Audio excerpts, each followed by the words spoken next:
Greetings, YouTube. Normally I would be like super upbeat and be like, hey, thanks for clicking on this video. Let's talk about some fun things. But some things put the FU in fun.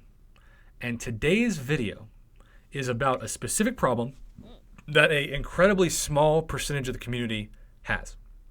This is not a reflection of the larger community as a whole. In fact, I think most of you, like myself, have never seen this, but I've seen two people have it, and this happened to Mr. Trey. So Trey, thank you for sending this my way. He plays the game on a Galaxy Note 10 Plus. I think that's what that's called.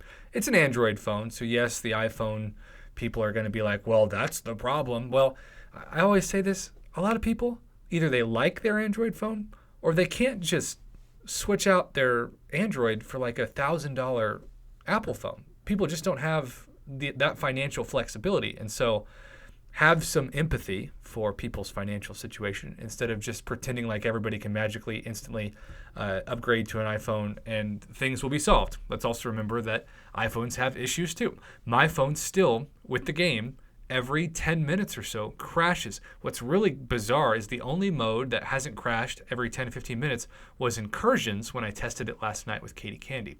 So you are seeing this pause screen right now with Omega Red and Massacre. This is map 6 of Alliance Quest.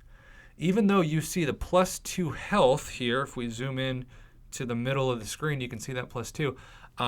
That's all you can see.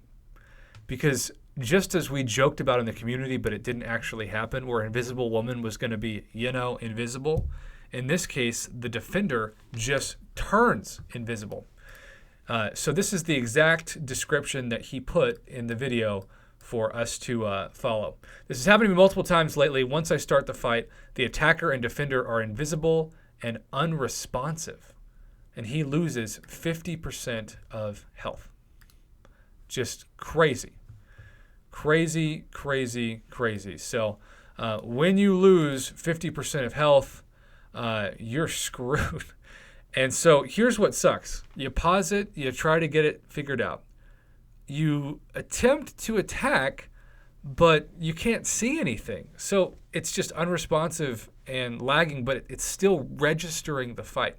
So this happens until the end of the fight, and then you get one of those dreaded screens that you never, ever, ever want to see, and that is an unknown error has occurred. Please try again later bug. I saw this a couple of times when the game crashed about a year ago. Can you believe it's already been a year since the game was down for like almost 24 hours? I was in the Chicago airport waiting to meet Mama Bear and the Mama Bear clan in person to do a live broadcast from Chicago for the first time. It was a big deal, big weekend, really exciting, and the whole game went down. I have never seen more calls for a 6-star Nexus than that day. The 6-star Nexus clan was out in true pitchfork-like state.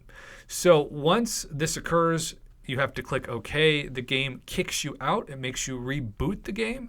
And then when you go to it, you can see that you are back to where you started with this Massacre fight, but you have lost half your health. I don't know if you can see on the far left, but I think all 3 of his champs had lost some health. So this is a huge issue, not only for Trey, but for a couple other people, and it's just a very bizarre bug. And the problem with these bugs that only affect a small percentage of the community is they're really not big enough of an issue for the larger whole for Kabam to put their resources in to fix it right away. And so they might figure out a way to patch it in the next update, but the next update usually doesn't come until, well, the start of November in this case. So we've got a couple weeks now where this guy's just got to go into Alliance Quest praying it doesn't happen to him. The other thing I want to say is that what Kabam has shown us time and time again is that if you post forum posts like this that are objective, that have screenshots and talk about issues, they are more likely to silence that post and delete the forum altogether and potentially even suspend you temporarily, hopefully, from the forums than it is to address it. So I know that people reach out to me because they sort of feel like I'm their last prayer of discussing a bug, and they've tried filing a help ticket, which I still generally think is the best way to get to Kabam. But it just sucks for you Android users who are encountering really bizarre bugs that have no guaranteed way of being addressed anytime soon, and hopefully it'll be in the patch, but even then you don't know. And then there just grows that Android versus Apple issue in the divide of the community. So there you have it. Thanks again to Trey and a couple others for hitting this up. As I've said, it's a very small percentage of the community that's been affected, but it's important to note that it is happening, and hopefully this video gives a voice to those summoners that are experiencing this issue.